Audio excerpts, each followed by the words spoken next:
Close your eyes, breathe, and reach out. Do you feel the fan backlash? Do you feel the fanboys crying? Do you feel your opinion of the movie changing? I feel it. No! Think for yourself! Did that really hurt you? It stung, but it was good. Oh no!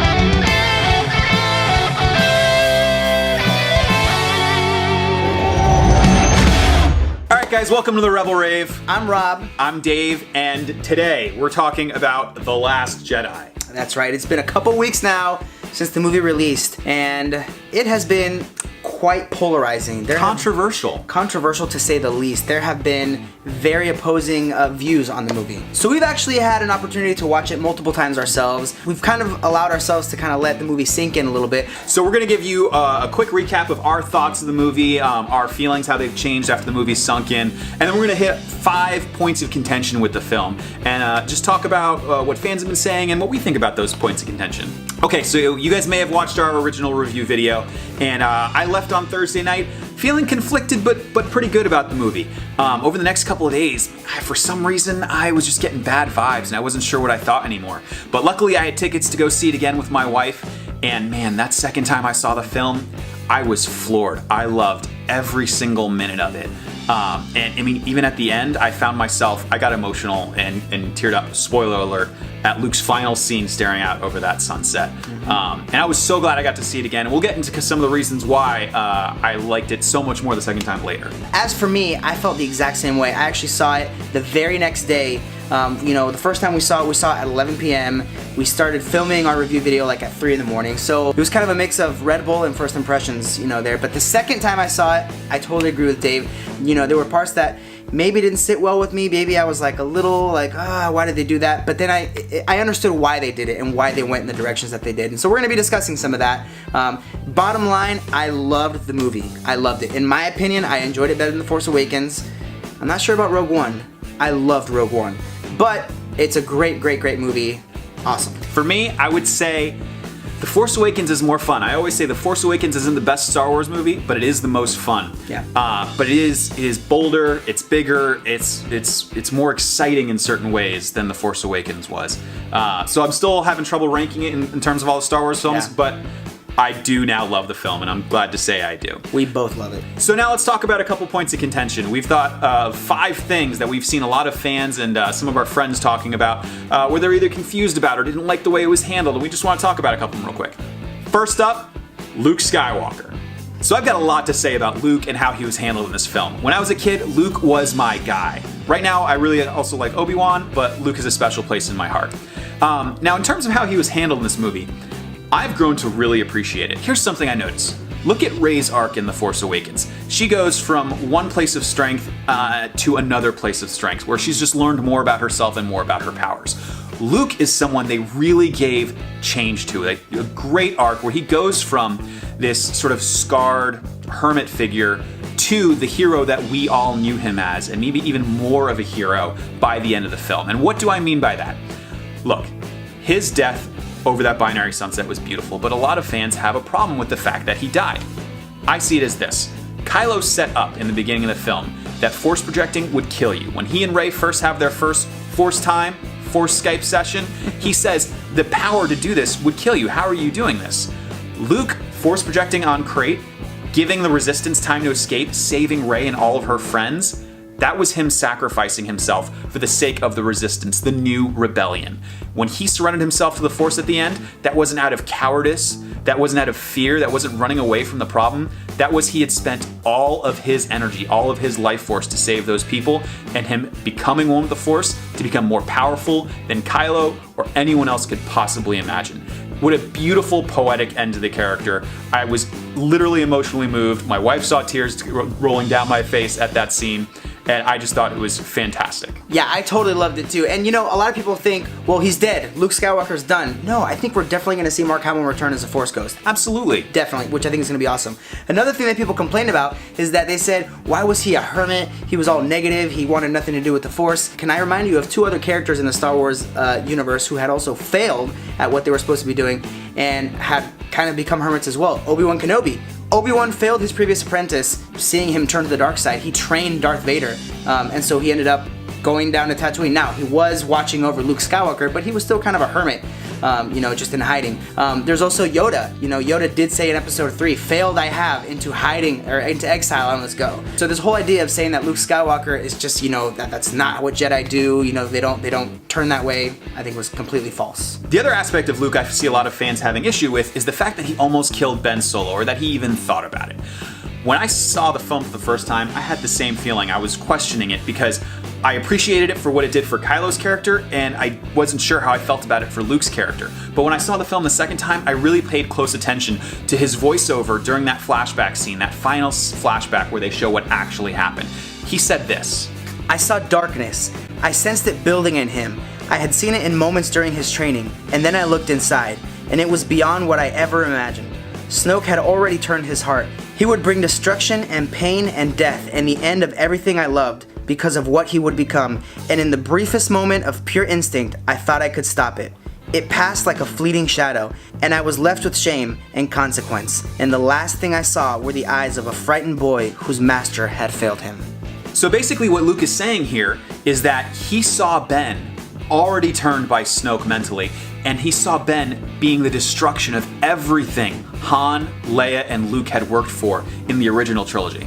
Does that sound familiar? I've seen a lot of fans complaining that the sequel trilogy negates all of the hard work, all of the victories, all of the labor that Han, Luke, and Leia had in the original trilogy. This is what Luke was trying to prevent. What you don't like is what Luke was trying to prevent in that brief moment that he ignited that lightsaber. He was trying to save all of their good work, and he immediately regretted it and realized that that was not the path for him and that was not the right thing to do. It humanizes the character. I think it gives him a little more depth. I think it makes it quite relatable and tragic, and also I really do think it serves Kylo's character well. Number 2. Kanto Bite. Kanto Bite. So Kanto Bite and the whole mission with Finn and Rose going down there into Las Vegas, which later my wife said that was more of, it looked more like, what's it called? That like European city. Italy. France. That's a country. France is a country. It's in Italy. Venice. France. No, it's in France. Paris. It was. And when my wife showed me photos of it, I'm like, holy crap, Kanto Bite is totally this. And the city Rob's thinking of is... I googled it. It's that one. Okay, so anyways, that whole mission.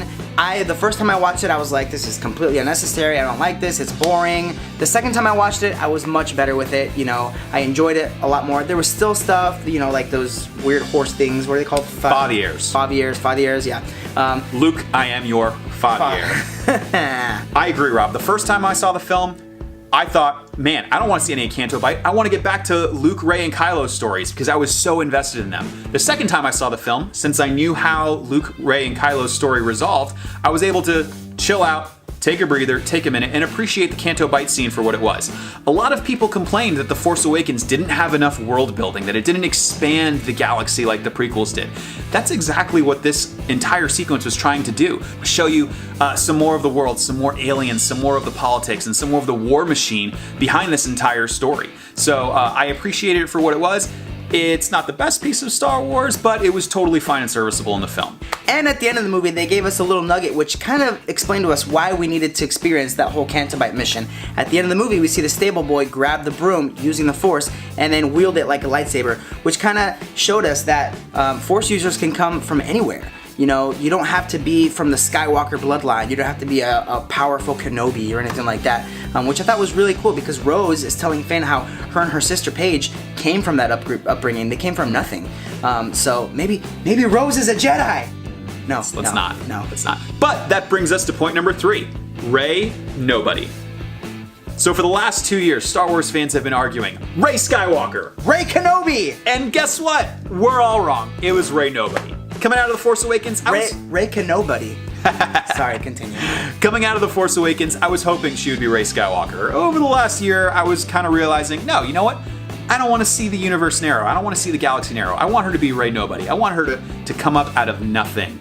And I was glad that Kylo revealed that in here. And I also thought it was very meta the way he did it. He says, you have no place in this story. And that's telling her, you're coming from nothing. You're not connected to anyone in this. You don't belong here. And that's also telling the audience, she doesn't have any other connection within this story. And I think it's great, and it ties into Broom Boy, where Force users can come up out of nothing. They don't have to be part of the mighty Skywalker bloodline. And I think it lets Rey's character stand on her own. It serves her better and lets her be stronger, that she doesn't have to lean on lineage like Kylo does. I'm really hoping that that was just to throw us off. I'm really hoping that this is Disney's way of saying, look over here, I took your wallet. He just took that guy's wallet! Back to the Future joke. I'm hoping that, you know, in a future movie, maybe in the Kenobi film or something like that, we find out that he had a granddaughter who was left on Jakku, and I don't know. I'm hoping that this is a bait and switch. I'm hoping that Disney is just throwing us off. Dave here doesn't really think so. Sorry, just laughed. And that brings us to point number 4, Supreme Leader Snoke. All Snoke toys are now 50% off. So another thing that fans spent the last 2 years arguing about is, who is Snoke? Is he Mace Windu? Is he the little Jedi youngling that was killed? Darth Plagueis. Is he that stormtrooper that bumped his head? We even made a video wondering, who is Snoke? This is what we know about Snoke. What will we find out about Snoke? That video was for nothing because he's dead. It's more like around here. Oh yeah, sorry.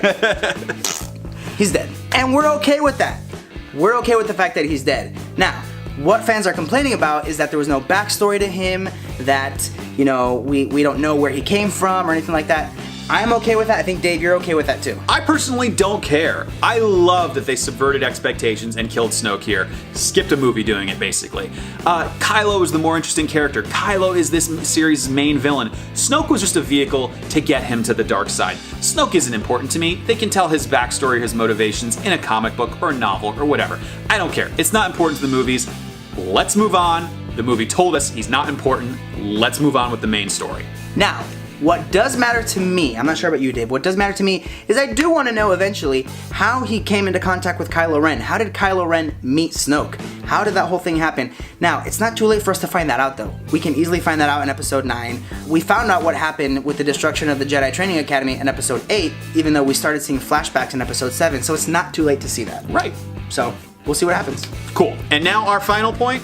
We have to look at our script for a second. Hold on.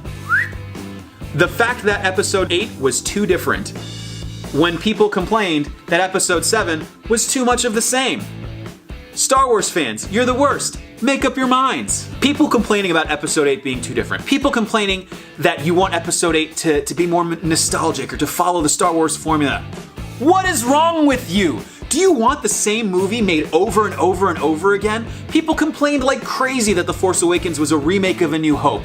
Why on earth wouldn't you want to expand the universe, to break new ground, to explore new theories, concepts, ideas, types of characters? In these new movies, we've got such an amazing opportunity to see new types of stories in this beautiful world that George Lucas created. I don't want to see the same thing over and over again. I don't want Rey to just be Luke 2.0. I don't want Snoke to just be the Emperor Reborn. Kylo Ren isn't a rehash of Darth Vader. Change the story up. Change the expectations. Completely pull the rug out from under us. Go crazy, go wild. That's what I want to see in Star Wars. If you can't handle it, you always have the old movies to fall back on. It's not negating them, it's not retconning them, it's not discounting them. You can still enjoy the original trilogy. You can still enjoy the prequels, and everybody else can still enjoy the sequels for what they are. Treading new ground for the Star Wars universe. Some examples would be flashbacks. Before the episode 8, I was totally against the idea of a flashback in Star Wars. I liked the Force back in episode 7, clever way around it, but they showed flashbacks in episode 8. Big deal, who cares? Hyperspace ramming with Holdo. Everybody complaining about that. Shut up! That was an amazing scene, beautifully shot, cutting the audio was brilliant. Oh, so good. Oh, why didn't they just hyperspace an X-Wing or something through the Death Star? You know what, they just couldn't. They don't have to explain it every single time. Not everything needs an explanation on screen. Not everything that's not explained on screen is a plot hole. Just shut up and enjoy the movie for what it is. You okay? Yeah, man, wow, I got, whew, Okay. I went off. Do we need to cut for a second? And of course, I agree 100% with everything he's saying. If you like the originals, then watch the originals. We complained that the first movie, that The Force Awakens was too much of the same. It relied too heavily on nostalgia, and so we changed it. And then this movie, when I say we, like we made the movie, we didn't make the movie. And so they changed it. They made The Last Jedi completely different. It had turns that none of us expected. It had moments that left us in shock. And of course, that pissed us off, right? No. This was an incredible movie. It was different, and I'm so excited to see what J.J. Abrams is going to do with Episode 9. Me too. And what Rian Johnson is going to do with the new trilogy. One last thing I want to bring up is all of these terrible news sites with these clickbaity articles talking about Mark Hamill being disappointed with Luke Skywalker. Hashtag not my Luke Skywalker. This is not how I wanted the character to go. Wah, wah, wah, wah. Listen, all of that crap is taking Mark Hamill's words out of context. If you watch those full interviews, he always says, at first I was jarred, at first I thought, I don't agree with any of the decisions Rian made, but then I came to realize this isn't my story anymore, it's Rey's and Finn's and Poe's story, and then once I saw the film, I saw, oh my gosh, this is exactly what was needed in order for the story to press on. He even tweeted this recently. I regret voicing my doubts and insecurities in public. Creative differences are a common element of any project, but usually remain private. All I wanted was to make a good movie. I got more than that. Rian Johnson made an all-time great one. So shame on all of you news sites and fans taking Mark Hamill's words and twisting them just to be part of this anti-The Last Jedi agenda. Look, it's fine if you didn't like the movie. At the end of the day, it's just a movie. Sure, we got a YouTube channel about it. Sure, you and I and us and all of us, we spend hundreds of dollars on this crap. But again, it's just a movie. Don't take someone's words out of context. Don't send Rian Johnson death threats. Don't berate Mark Hamill about his words of The Last Jedi. Just chill out. Enjoy the movie if you can. If not, watch the old ones. It's fine. So ladies and gentlemen, that is what we have. Hey, if you have anything else that you may have thought that we missed, say it in the comment section below. We wanna start a dialogue here. Let's be friendly. Let's have fun. Again, thanks for watching this video, guys, and don't forget to subscribe for more videos if you haven't already. Give us a like. It would really help us out. May the Force be with you, and don't forget to spay and neuter your porks. Let's help control the pet population. Goodbye.